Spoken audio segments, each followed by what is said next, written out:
Welcome to the Best Known Church Show, where we show you how to 10x your reach with church marketing that will help you increase your impact, make more disciples, and become the cornerstone of your community again.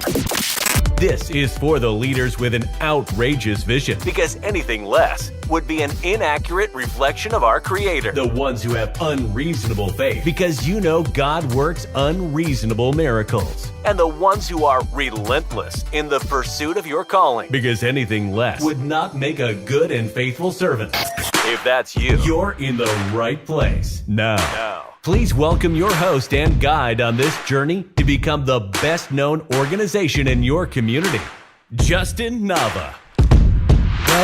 Welcome to the Best Known Church Show. Today, we're going to do something that I love that we get to do in the 21st century. That's the century we're in, right? 21st century, that our forefathers just didn't get to have. Paul had to write letters to people he already knew, or at least knew of. They had to wait for that letter to come back, and then they responded with a letter. As we go forward in church history, the church built its building, hopefully in the town square, and you had to wait for people to come to you. And then as towns grew and churches planted, we would go out into the community, but we were still limited by the number of volunteers we had or the number of leaders we had in the church. But today, we have a way to connect with people that they don't even have to be in our building. And in the context of a local church, we have the new opportunity to reach people and not only tell them about our church, but start and initiate and nurture a relationship before they even step foot in our building. Yes, you can do online church. I'm not talking about online church today. I'm specifically, if you know anything about Nava Church marketing and what we do, we specifically equip the local church to be better known so you can compel people and persuade people to come to your church versus a church that may not be equipped to properly disciple them. Not saying an online church can't do that, but I'm saying that if your church is uniquely equipped to uniquely reach a unique group of people, they need to know about you so they can connect with you. And today I want to share with you, if that is you at a local church and you're a local church pastor or leader, how you can build relationships with your guests before they even step foot in the building. I got a message, a DM for my church on Facebook that said, hey, our church closed down because it was around 2020, 2021. And we haven't had a place to go to. So I really appreciate you putting your services online for me to watch. And I really appreciate you like shouting me out. Like, hey, like it made me feel special is what I'm saying, or what she was saying. I thought that was awesome. I think a lot of places would have stopped there, but of course I'm not going to stop there. You know me, I'm going to be relentless. I followed up with her. I said, hey, I saw you watched again last Sunday. This was a week later. I appreciate you tuning in. I appreciate you commenting. Texted her again a week later. I appreciated you being there. How can I pray for you right now? Right. And I'm not coming at this, even though it was through our church account, I'm not coming at it as a generic church entity. I'm coming at it as, hey, my name is Justin. I'm with my church. How can I pray with you? Right. And so we got to develop this relationship over DMs in the context of discipleship. So when she comes to our church and engages with our church, we already know who she is. Hey, this is when I introduce her to people. Hey, this is so, I don't want to give her name out. This is so-and-so. We'll call her Lynette. This is Lynette. She's been watching us online for a few weeks. And, you know, I've prayed with her and she's asked some really good questions. I'm very excited for you to meet her. And she's ready to connect. She's ready to plug in, right?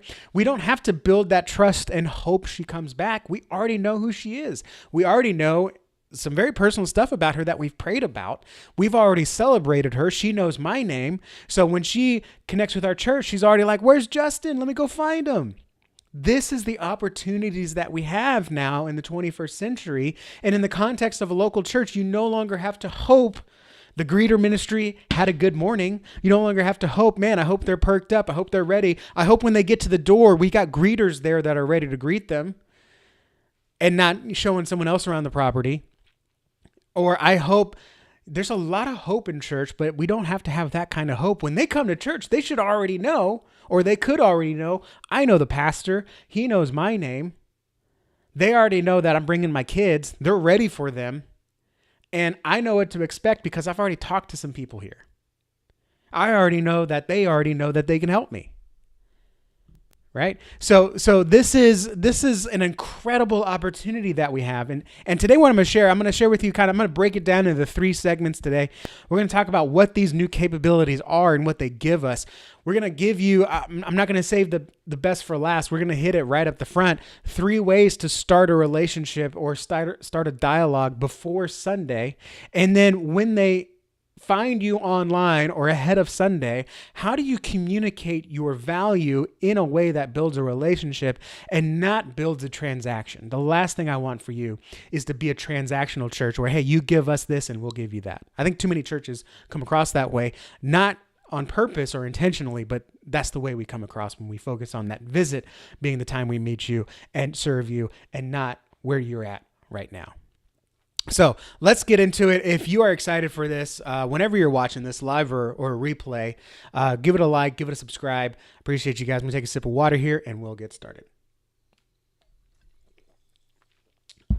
Being in the 21st century, we have really new, unique, and unprecedented opportunities to reach people where they are, literally, and not only where they are, when they are. And what I mean by that is we always say as a church, right, we want to reach people where they are. But what has that traditionally looked like in the past? We might say meet them where they are in their spiritual journey, in the context of fatherhood or their relationship with their spouse. But when we meet them where they are, what have we traditionally done as a church? Hey, I see you where you are. Now, follow me over here so I can tell you what's going on over here. It's almost like I've got something really good for you. It's behind this wall that you have to crawl over, run over, climb over. There you go. That's what I was looking for. English is my first language, by the way. So come with me and climb over this obstacle, and then I'll tell you the good news. Right? A tweet that I have pinned that I was on the Pocket Pulpit. Man, I can't talk today. I was on the Pocket Pulpit podcast. Man, that's a thing to say. The Pocket Pulpit podcast. Last week, and they asked me about this tweet that I have pinned. It's my most popular tweet. In fact, let me read it to you here so I don't mess it up, because I do want to get it right for you. If you're listening, and if this is the first time that you're hearing this, it says, how your church messaging comes across. Your visitor, your guest. I'm lost. My wife is about to leave me, and I just want to know my place in this universe. What is missing in my life? And here's how the church responds. Join us on Sunday at 8:30 or 10 a.m., whichever works best for you. Sign up for our potluck on Tuesday. Are you in a life group? Did you know that VBS is coming up? In what way does our messaging traditionally of come find us, come to our events, are you connected with us? In what way does that address someone's absolute spiritual pain right now? And even worldly pains. How does that solve it right now? When we've traditionally said we'll meet people where they are, it's usually been in the context of we'll find you and we'll bring you in. It is the 21st century. We no longer have to wait and see.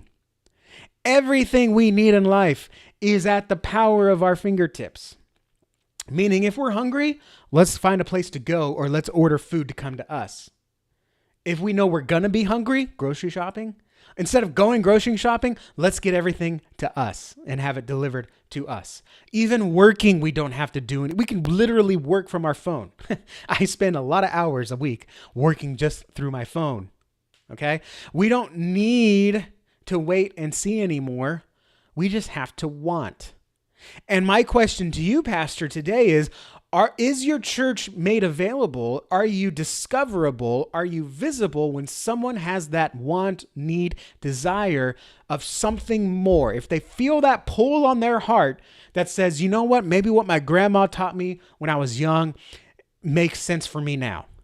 Maybe the Sunday school that I used to go to and kind of blew off, maybe I need that now. Whatever that is, maybe what Justin told me that morning at the gym before he left and that prayer he prayed for me, maybe I need to figure out what this is about. And when they go to find that answer, is your church there? And not only that, are you there with any value? Or are you saying, hey, I see you, now come to me?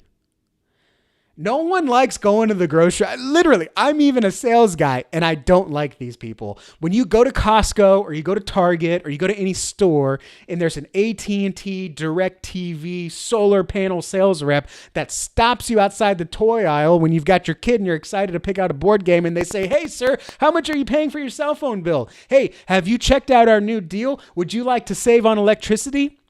Stop what you're doing. Don't go have fun with your kid picking out a new toy or board game. Come over here and let me ask you a bunch of questions about your budget, your personal life, your electricity bill, and let's set a time for one of our guys to go to your house and do an estimate or do a walkthrough.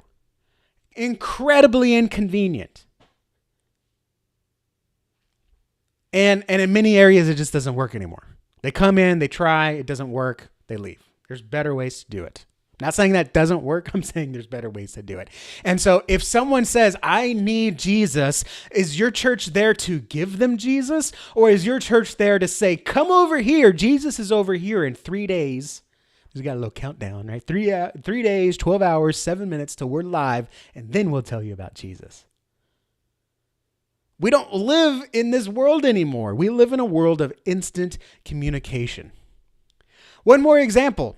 When we used to buy church signs, I'm not talking about like posters or yard signs. I'm talking about like that big $40,000 marquee sign or now digital sign on your front lawn that marks your location and says you've made it to this church. This is where we're located. Mailman, here we are. Firefighter, here we are. God forbid, right? I'm talking about that sign. We used to get new signs and be so proud of it. Oh, this sign's going to help us. The surveyor said 40,000 cars are driving past us every day. 40,000 people are now going to see our church. And we put that sign out there. If it's a digital sign, we put a message on it and we sit and hope people see it. We no longer live in that world. Through digital marketing and even non-digital marketing, we have new ways to track this stuff. We no longer have to hope they see something of ours. We now know. I can look at our Facebook account right now and say 750 people, actually more than that. What was the number? 4,000 people saw this ad, 750 people clicked, and this many people converted. And we know if that ad is working or if it's not working. And so we no longer live in this world of wait and see or hope we see or hope this happens. We now live in a world that says, give it to me now. And we now have the ability to give it to them now. Give them Jesus, give them hope, give them light, give them benevolence, whatever it looks like for your church. We now have that opportunity to provide that for them. And church, what this means for us is we now have to meet that need or we just got to beat it and we got to get out of here. Meet it or beat it, right? Put that on a bracelet. Okay. Church, we have to be there. We have to stay up to date. You know, I like being ahead of the curve. I got some clients that are like, whatever's brand new, I don't care if it's a beta test, give it to me. I want to be there. I want to be at the forefront. There are other churches that are like, we're just trying to stay up to date and stay up to everything. At a minimum, you need to stay up with everything. And staying up with everything means you are available when someone needs you. And I'm not even talking about on a personal level, pastor. You might be thinking, oh, well, I can't be available 24/7. No, but your church marketing assets and your messaging and the provisions that you provide can be. Meaning if someone needs Jesus and they find your church website, are they going to see Jesus or are they going to see a Sunday morning service with a VBS sign up? That's the question.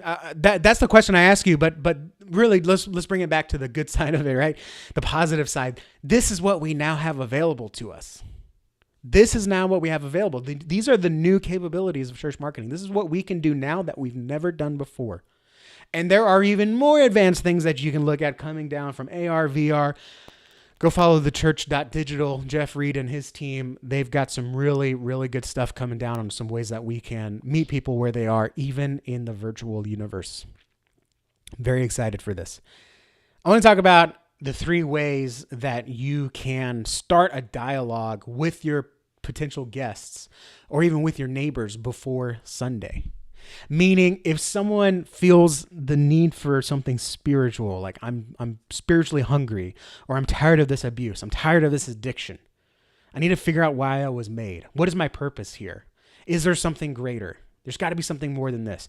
The weight of life is too heavy. Who do I lean on? Because the person I married left me, and that was my crutch. That was the person I leaned on. Who do I go to now? Your church needs to be there. If they feel that need, they're going to do three things. They're going to do one of three things, or they might do all three. They are going to think of who they know already. If they can't think of anyone or they don't know anyone, they're going to ask their friends and family or just check their network. Who do you know? Now, increasingly, more and more these days, people skip number 2 and they go directly to number 3. They ask Google. Or if they're Gen Z, they go to TikTok. Right? We talked about this in my mentor group yesterday. And so the question is your church available on all three of those avenues? Have you already made yourself known to this person so when they feel that need for something deeper, they know this church has my back. This church said they would help me. This church says they have the answers, or at least would guide me to the answers. If they don't know anyone and they ask their friends and family or check their network, will their friends and family know your church exists? Hey, you know what? I know this church. Actually, I keep seeing their messages. They're talking just about that. Or when you go to Google or any kind of search engine, is your church showing up when someone says, I need divorce counseling, or I need divorce help, or I need financial, I'm about to be evicted, or I need to know how old, not how old the earth is, but like I need to know how to better manage my finances, right? And if your church is offering some kind of services like that, some educational opportunities for that, your church should be showing up. Your divorce or marriage, relationship, whatever sermon series or education stuff should show up when people are finding you. Now, once they find you, what I don't want you to do is to tell them, come see us in 3 days, 12 hours, 7 minutes. Look at this great countdown and you can watch us live, or click here to plan a visit. And when they're like, well, what does it look like if I come on Sunday? And they just get a form to fill out asking for their information. I don't even know if I'm going to go, and you're already asking me for my name, phone number, address, and number of kids. Weird. Instead, what if we offered an opportunity to get to know them and see how we could serve them, and if it makes sense, tell them about Jesus on a Wednesday night? That's not on campus. This is a better example. Monday night, right? Monday at 3 a.m. So the 3 ways, let me share with you finally, the 3, I'm going to get off my soapbox. Some of y'all may think it's a high horse. I've been accused of that, of being a know-it-all, and I don't know it all. But let me share with you the 3 ways that you can start a dialogue with your guests before Sunday. Meaning, if they find you online, they can actually start to form that relationship with you and build trust with you before they step foot in the building. My favorite one is email. And you're like, Justin, they're going to email us and we're going to start a conversation. It's a little bit more than that. The way you initiate that conversation over email or text, it could be email or text, is to offer them something ahead of time. Meaning, if I'm new in the area and you, church, offer me like, hey, these are the 10 best places to take your kids at all different price levels, ranging from free to paid, right? That's valuable to me. I'm new in the area. I don't know anyone. But if your church is going to tell me the best places to go, right, I'll check that out. Here's my email. Send me that information. Maybe me and my wife are going through hard times. We're not ready to see a counselor, but we're looking for information. Your church is there to say, hey, do you know that your marriage actually, everything wrong in your marriage has actually been addressed in the Bible? I'm just giving an example here. Made it up. Here's what the Bible says about marriage and divorce and how to handle the tough times. Tell me where to text it. Cool. Bam. Now that you've given me something, by the way, it's almost like a visitor gift or a guest gift, right? Someone comes to your church, you give them a bag, it has some pens, coffee mug, maybe some candy for the kids and information about the church. You can do that online. A lot of people will call it a lead magnet. Chapter of a book. Pastor, if you've written something, you can use a chapter of your book that addresses a spiritual need. But you can give that to them in exchange for their email. And then from there, automatically follow up with them to introduce your church, get to know them, and try to start a dialogue. Okay. Now, nothing's going to work every time, but this has a really good opportunity to open that door. Meaning, if I'm new in the neighborhood and I go to your church and I'm like, hey, this is the 10 best places to take your kids for free, right? Okay, perfect. Yeah, send me that email. Okay, so now you're in my inbox. Email 1, which sends immediately, is like, hey, here's your guide, right? And it doesn't have to be fancy. It could just be a document that's like, hey, these are the places. Here's where they're located. Here's when they're open. Here's what we like. And maybe here's a quick tip, right? If you go to Incredible Pizza, which is a place near us, go at 2 p.m. That's when the fresh pizza comes out and very few people are there. I don't know. There's a weird tip, right? There's something like, oh yeah, these guys have insider knowledge. This isn't just a scheme, right? But it doesn't end there. So many churches would end the conversation there. What if you sent an email the next day? Hey, did you read this? What did you think about it? Is there something missing that maybe you've already found? By the way, my name is Pastor John. I take my kids to these places. Maybe we'll run into each other someday. If there's anything else you're looking for, local dentists, local restaurants, local doctors, local plumbers, and whatever it is, let me know, right? We've got a congregation of 100 people of all different walks of life. Or maybe I've got a good recommendation for you, right? Again, you're providing value. You're meeting a need. Now you can send another email. It's like, hey, by the way, since we're already talking, I wouldn't write it like that specifically, but the idea is, hey, since we're already talking, again, I said, my name is Pastor Joe. Is there anything I can pray for you about? Right? And again, you're just opening that door, just like giving someone a guest gift is not going to guarantee their return, but you're opening that door to say, hey, we've thought about you. Or we are thinking about you. So let's talk if you're open, right? You're just opening that door. There are multiple follow-up emails or texts that you could send. All right. People will tell you text have a better open rate. Go to text. However, text is more likely to be marked as spam because you're going to get through and you're going to annoy them much faster than you would email. So I'm not saying either one's better. I personally like email better. Some people don't. It just this is why you need a prescription, like I talked about on the Pocket Pulpit podcast. You need a prescription for what your church can do, not just a vitamin. Take one and hope it works. All right. So that's kind of like communicating over email or text. We're like, hey, we're going to provide you something. And by the way, since we're here, why don't we go ahead and discuss this? And it's not, again, it's better than knocking on someone's door. Hey, can we bother you? Now that we've bothered you, come over here before we can help you. No, it's like, hey, here's where you are right now in your inbox. Here's that guide. Here's that chapter. Here's that article. Here's that whatever. And by the way, since we're here, not asking you to go anywhere, just tell me if we can pray for you. Tell me how we can help you. Is there anything else you need regarding this subject? The second thing that I like to do is web chat. Okay. This is basically like texting, but inside of a website. You've been to a website before. Probably when you are on the site and a little bubble pops up in the bottom right corner, maybe the bottom left corner, it says, how can we help you? You open it up and you can type a message, usually to customer support, sometimes to a sales representative. What if someone visited your church website and instead of having to find what they need, a little bubble popped up and said, hey, we're here to answer any questions you have. And I'm not talking about a bubble that pops up and says, hey, what can we show you? Kids ministry, plan a visit, donations. I'm not talking about that. I'm literally talking about a blank bubble that just says, hey, have any questions? Is there anything we can do for you? Let me know. And it allows them to send you a message, anything ranging from, hey, I've got kids. What do you got going on this summer that I can drop them off at because I need a break? It could be, hey, we're looking at visiting this Sunday. My grandma's in a wheelchair. Can she get into your building? I have a special needs kid. Are you prepared to help them on Sunday morning? It could even be, hey, I'm thinking about hurting myself. That blank bubble has a lot of power.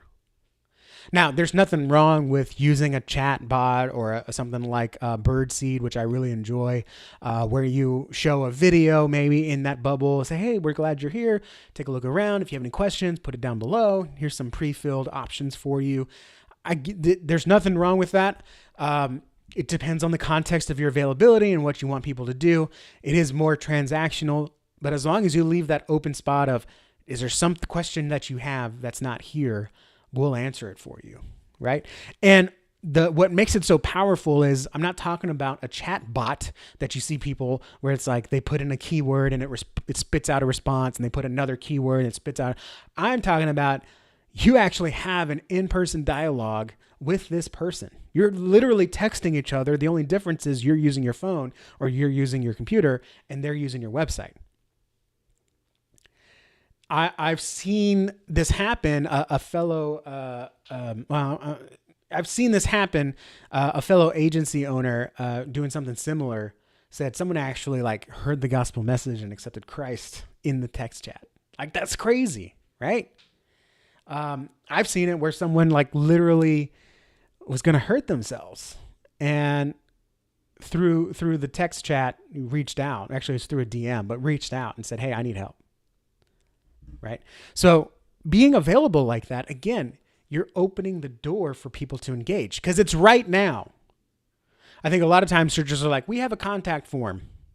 First of all, if I fill out that contact form, if you have a contact form on your website, you need to tell me how long it's going to take you to get back to me. I don't want to fill out a contact form and be waiting a week for something that I need tomorrow. If you say it's going to take us 48 hours to get back to you and I need it tomorrow, I'm not going to waste my time filling out the contact form, and I'm not going to waste your time filling it out either. So whatever your contact form says, it's like, hey, fill this out. We'll get back to you within this amount of time. But even that is not fast enough. You can say, we'll get back to you in 1 hour. People aren't going to fill out that contact form. But if I see a web chat, I'm going to put that on there. And Pastor, we now have the capability to ding your phone when someone, within business hours or whatever hours you set, to ding your phone when someone fills out that web chat, and you can answer it directly. We now have that capability. We now even have the capability, if someone asks a question, you can respond to it in the browser where they are right now with a video.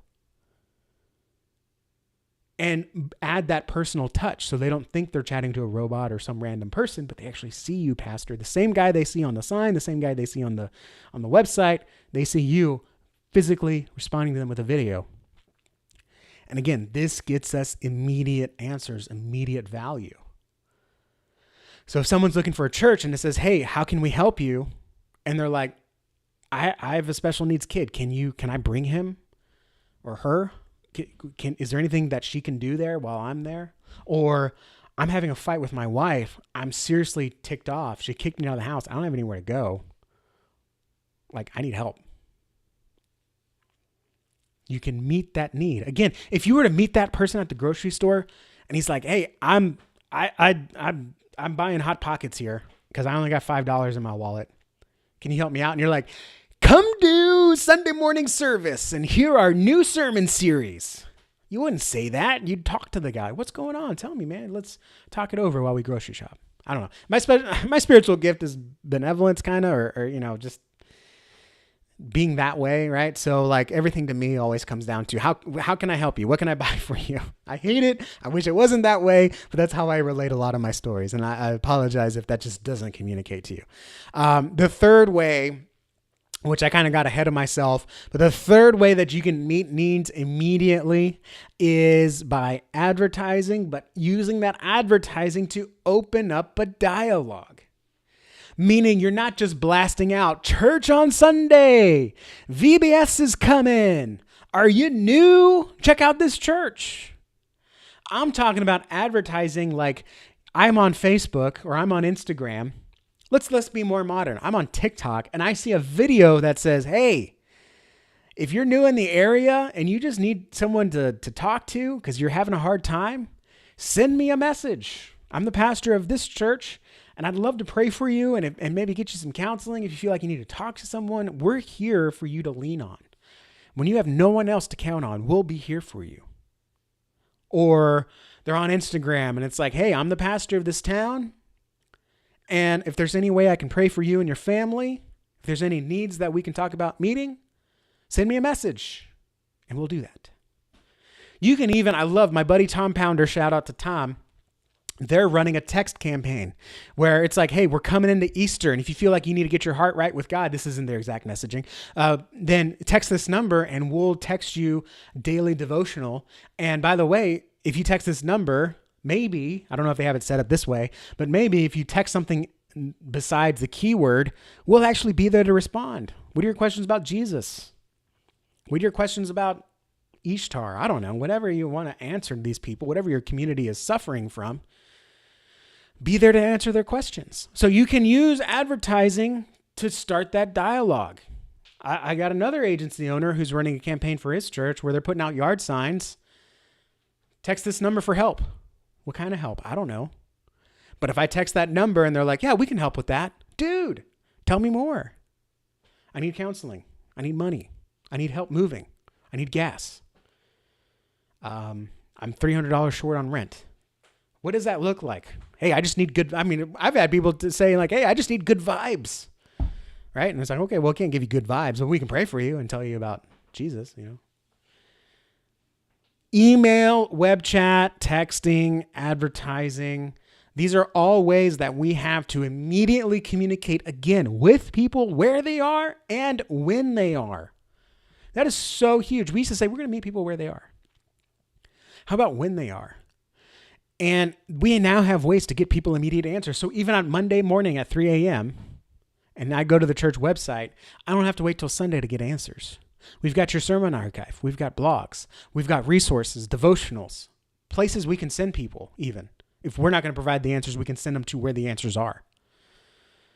We no longer have to wait till Sunday to meet people where they are. We can meet them where they are and actually start that dialogue, start the relationship. So when Sunday comes, you're John? You're the guy I've been texting?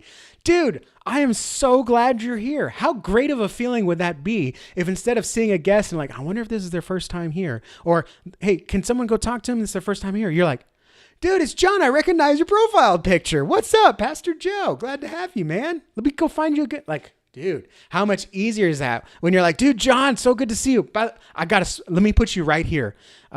This seat's closest to the bathroom if you need it. It's not going to blow your ears because you're not right next to the speaker system. If there's anything you need, let me introduce you to Susan, and she's a greeter here. She's an usher. If you have any questions, she'll walk you around the building, give you a tour. Susan, come over here. And like, how great is that versus, hey, is this your first time here? Hey, so glad you're here. Can I show you we got a special section just for new people. Like, oh, how single, I'm getting anxiety just talking about that, right? Like, how much better is it if you already know that person? This is the power of marketing that we have today. Before you do anything to try to start a dialogue with someone before Sunday, I do want to warn you, it is very easy to make this relationship transactional. Meaning you say, I'm going to give you this if you give me this. And what that is it turns our church into a consumerist entity rather than a kingdom-focused, discipleship-making, service-oriented, support-giving organization that reflects Christ's love, if that makes sense. I hope that wasn't too long of a sentence. So, what I want to share with you now is the importance of communicating service over invitation. The mission of the church is not the Sunday service, right? No church exists just to have a Sunday service. We exist for whatever your church's mission and vision value statements are, right? We exist to equip people to make disciples who make disciples. We exist to glorify God and impact our city. There's a church down the road from me. It's like, we exist to make Houston a God-fearing city. Like, that's cool. I love it. And you're going to need people for that. You're going to invite and call people to action. But what you shouldn't do is be like, hey, you want to hear about Jesus? Do this first. Okay? Hey, you need XYZ? Come do ABC first. The mission of the church is not to come to Sunday service. The mission of the church is probably to equip people, to transform lives, to impact your community, to support the community, whatever that is.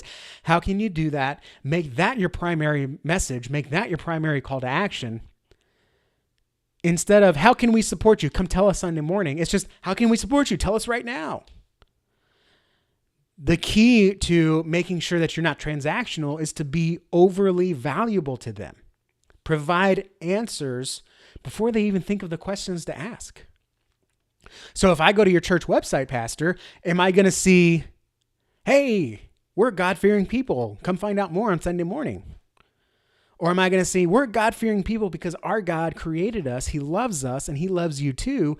Here's some information about that. Or here's why that's important to your life. Are they going to see Jesus, or are they going to see a building? Are they going to see support and missions, or are they going to see an expensive building that at least 60% of the giving goes towards? So what I'm saying is you need to communicate Jesus over the building, and what that could look like for me.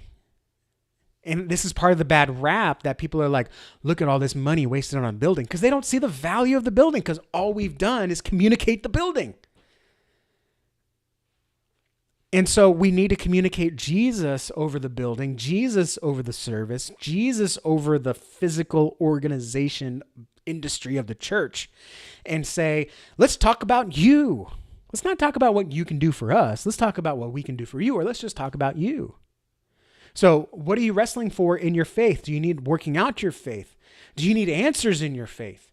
Do you need support in your faith? Is there something getting in the way of your faith? It's really hard to focus on Christ when I'm about to be evicted from my house. I think that's one of the key things of benevolence we miss, is that our benevolence points to Christ. Our benevolence is not something we do because of Christ. It's something we do in order to point people to Christ. And so what does that look like? Well, in your messaging, it's not, we are a church that does this. The messaging is, you are a unique creation of Christ who died for you, and we're going to help you figure out what that means in your life. In your website, it looks like, hey, you're struggling with this. Jesus is the answer. We'll help you figure that out. We're the guide on your journey. When someone's looking for answers online, your church should be there, and it shouldn't just be for people searching for churches. It should be people searching for answers and local help, local solutions. And when you pop in front of people,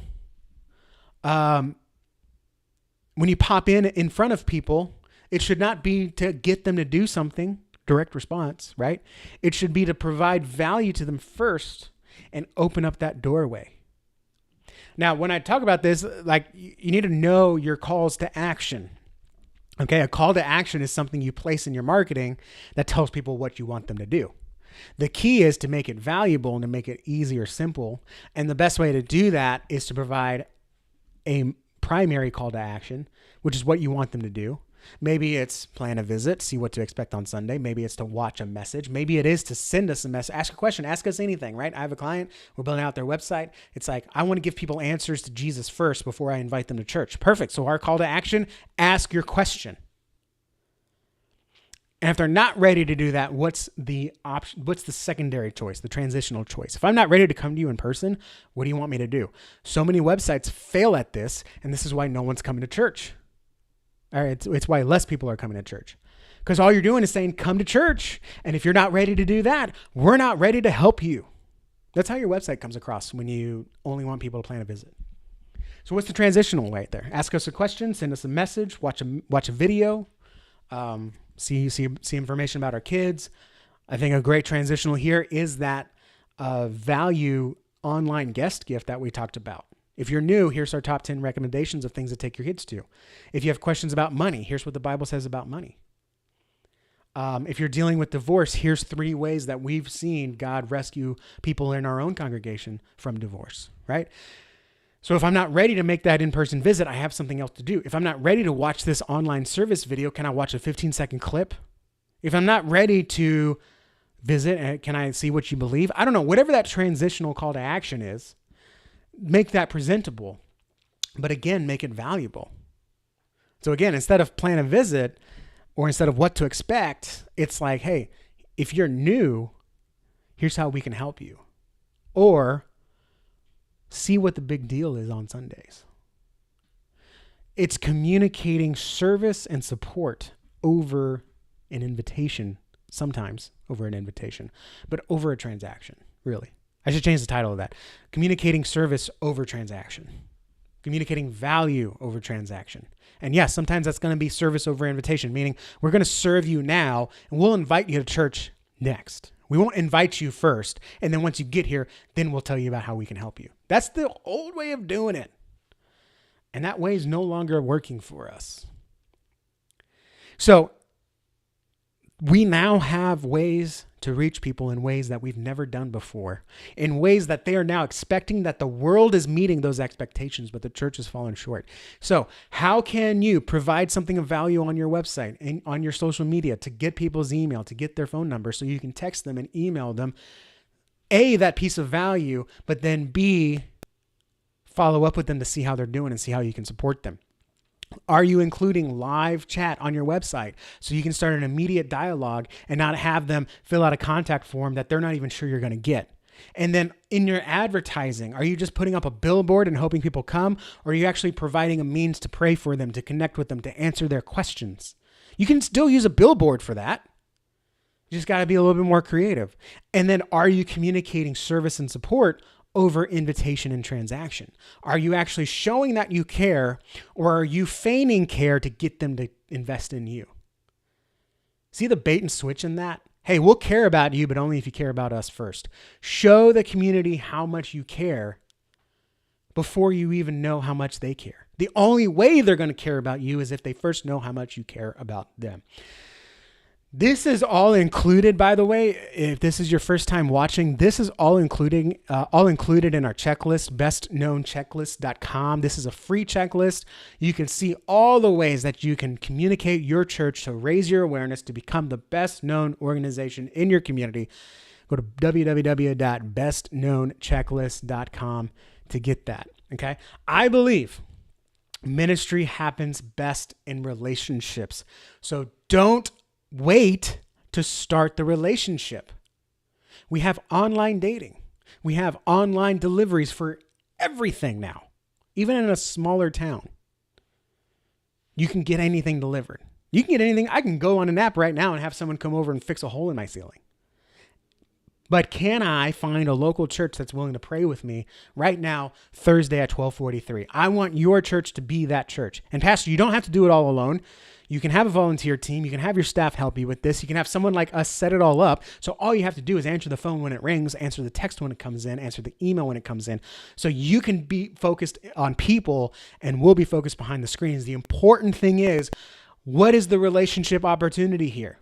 Are you sitting there being transactional, or are you being of value, support, and service to your community, reflecting the actual value of Christ and the actual reason Christ came down, not to ask us to do anything. He did all the work.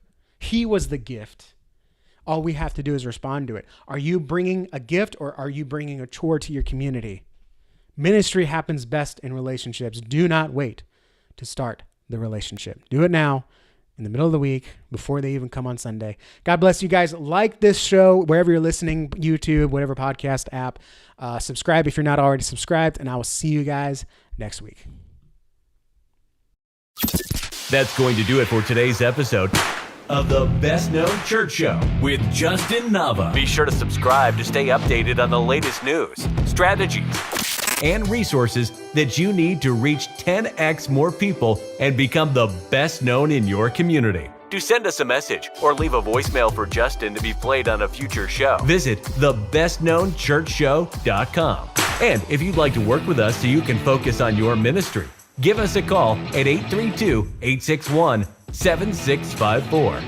Until next time, stay outrageous, unreasonable, and relentless.